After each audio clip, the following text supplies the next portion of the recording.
So look, if you want to grow your wealth, your income, and increase the amount of time off, then these are the shortcuts that can help. Welcome to the Wealth Creation Podcast. Hi, it's Dan Latto speaking. I hope you're well. So in today's podcast, we're going to talk to you about having a little bit of patience. And again, if my voice sounds a little bit funny, I've had a little bit of man flu this week.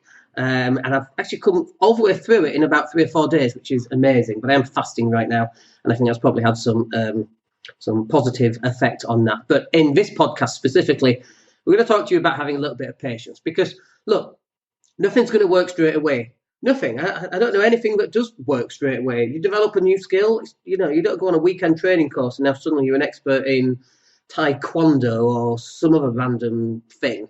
Everything takes time. If you take Malcolm Gladwell's 10,000 hours, if this is a skill that you're learning specifically, then you need 10,000 hours of doing that skill. And the only way to really do that is to put in the hours. Obviously, you need the coaching to make sure that you're doing the thing right. So in my mind right now, I'm thinking about, for example, basketball. So I've been playing basketball for over 30 years. I'm 47, started playing when I was 14. So 33 years playing basketball. On the basketball court last week, playing against my mate, Rich, and absolutely kicking his ass. Absolutely just kicking his ass. And not even, he's the same height as me, same build as me.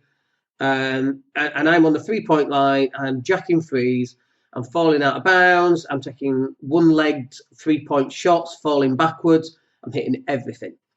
And he can't believe it. And he's blaming himself to some extent that why am I so lucky, or why can't he stop me? And it had nothing to do with him. It was the fact that I've been playing this game for 33 years. Confidence was high. I knew that I had confidence in my abilities because I've played like that before. For whatever reason, I was just in a zone. It had nothing to do with him, not his fault. And, sometimes some of the reasons why we get upset is that we think we're not good enough, when actually either the thing was too hard or the other person was just better. They've just done more hours. So, let's take property as a great example. I've been in property 20 years. It stands to reason that I'm going to be better at property than you if you've only done property 10 years. However, if in those 10 years you've put in 20,000 hours, and in my 20 years I've only put in 5,000 hours, it stands to reason that you're going to be better at property than I am, right? So nothing that you do to begin with, you're going to be very good at. Let's take marketing, for example. So let's say, okay, you're going to read a marketing book. Where's Russell Brunson's book? There we go. .com Secrets. It's on my desk. Good book. You should buy it. But in reading that book will not put you on the platform where you can go, oh, yes, Dan, yes, I need to do this, this, and this because of this. That, stuff that happens in a book when you get into real life tends not to happen in the same way.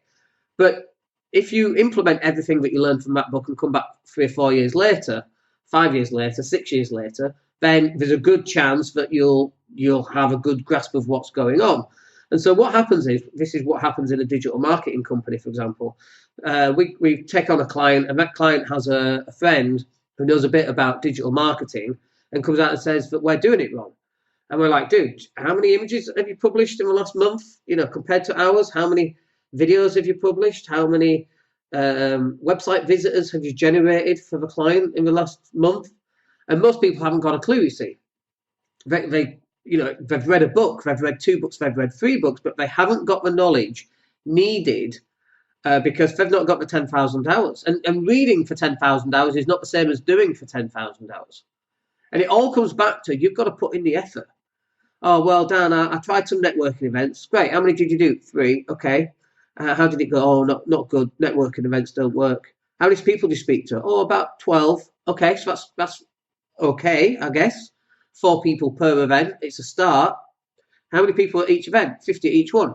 Why did you not speak to all 50? Well, you don't understand how hard it is to speak to. Well, I do understand because I've done it. And it's very easy to do. So why haven't you done it? Oh, well, it just doesn't work. It just doesn't work. No, it just doesn't work. And this is bizarre. We get these with leaflet drops. Excuse me. So, for example, with a leaflet drop, we just had a client this week. It's on my wins list. And he took our training and he's just signed up a £3,500 finder's fee on a property that he found on Rightmove. So it's available for everybody to find. And he sold it to an investor. And you'd be like, might be like, what? Why has he done that? Well, first of all, do the damn training, then you'll find out.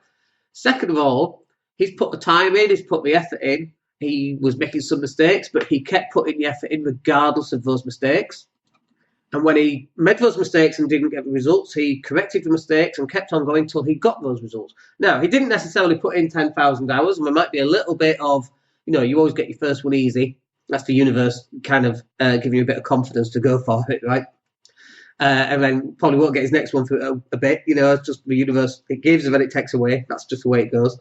If you believe in all that kind of thing, which I generally don't, actually. But anyway, he's got his first deal. And now he's like, oh, if I don't sell it onto this investor, I've got other investors lined up. I'm going networking events in London.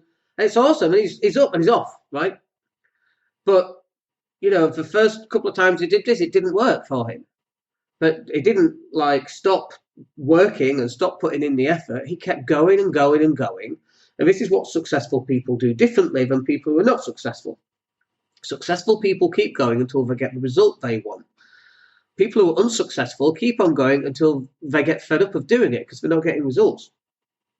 And so that's one of the main differences. You've got to keep on going.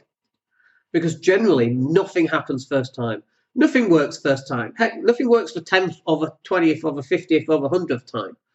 Our digital marketing agency, for example, some months everything goes great, we take on clients, and other months we're like, what's going on here? What's this problem with this client? And generally, we actually have very good clients and they stay with us, but every so often we get a client that come on board and then they leave in a month. And they're like, is that my fault because I didn't actually explain that you're supposed to stay with us for a couple of months to get the results? It's like, you don't get results in month one. It's just not the way that it's done. So nothing works immediately. You've got to build up. You've got to build rapport. You've got to build trust. If you want to, a really good example actually is Grant Cardone. Let's talk about him and Elena Cardone. She did not want to date Grant Cardone. He was too short. That's what she said. And he stuck with it and stuck with it and stuck with it. And 6 months later, they went out on a date. So what I'm saying here is that you have to work at everything. Nothing's going to come easy to you. Nothing's going to come first time, the second time, the third time. You've got to keep going and keep going and keep going and keep going. And every time you fail, you double up the level of your positive attitude. And you go, okay, great. I learned some great lessons there in what's not working for me. And now I'm going to turn that around. I'm going to shift it up to the next gear. I'm going to double my efforts. I'm going to triple my efforts. And then when I get there and it's still not working, I'm going to triple my efforts again. And when I get there, still not working, I'm going to triple my efforts there. And when that's not working, I'm going to double the amount of content that's going out, triple the amount of phone calls that I have. I'm going to pick up the phone, speak to everybody who's on my mailing list, ask them why they're on my mailing list and see how I can help them. Every single thing that you can do.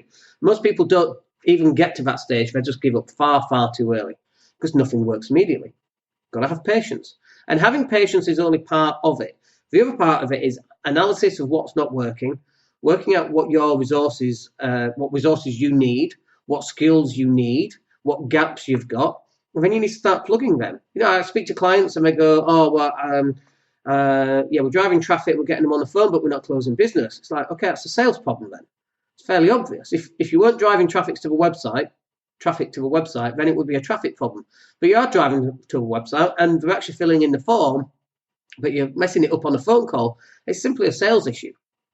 That's all it is. So what sales training have you done? None. What sales books have you read? None. What sales podcasts have you listened to? None. I'm not a salesperson. No, you're not, because you've not listened to anything. You've not learned any sales techniques. So that's what you need to go do. If it was you were driving people to the website, but you weren't getting them to fill in the form, then that's a conversion issue at the form. What's your form saying? There's a problem there. What's the offer that you're giving them to get them to fill in the form? And if they're not filling in that form, it's just not going to work. So working out at what stage you're failing is really vital, and then you can start to plug those gaps. And then you could go, well, actually, I'm not a salesperson. I don't want to do this education. I never want to do sales ever again. Perfect. Get somebody else in and get them to do the sales. So you have to outsource it, bring someone in. It's a resource issue. It's very simple when you start breaking it down. But nothing's going to work immediately. But by analysing what's working and what's not, that will help you move forward. And of course, sometimes you might have to do the sales because there's not the resources available to afford someone who can close business for you. And then you're in a kind of chicken and egg sometimes. How can you afford someone if you're not bringing in sales? Well, you need to learn to do it yourself. And it's a very good skill to learn. Or you could do commission only. I was thinking interest only there. Commission only might work, but commission needs to be very good, and it needs to have some kind of magic thing that keeps them.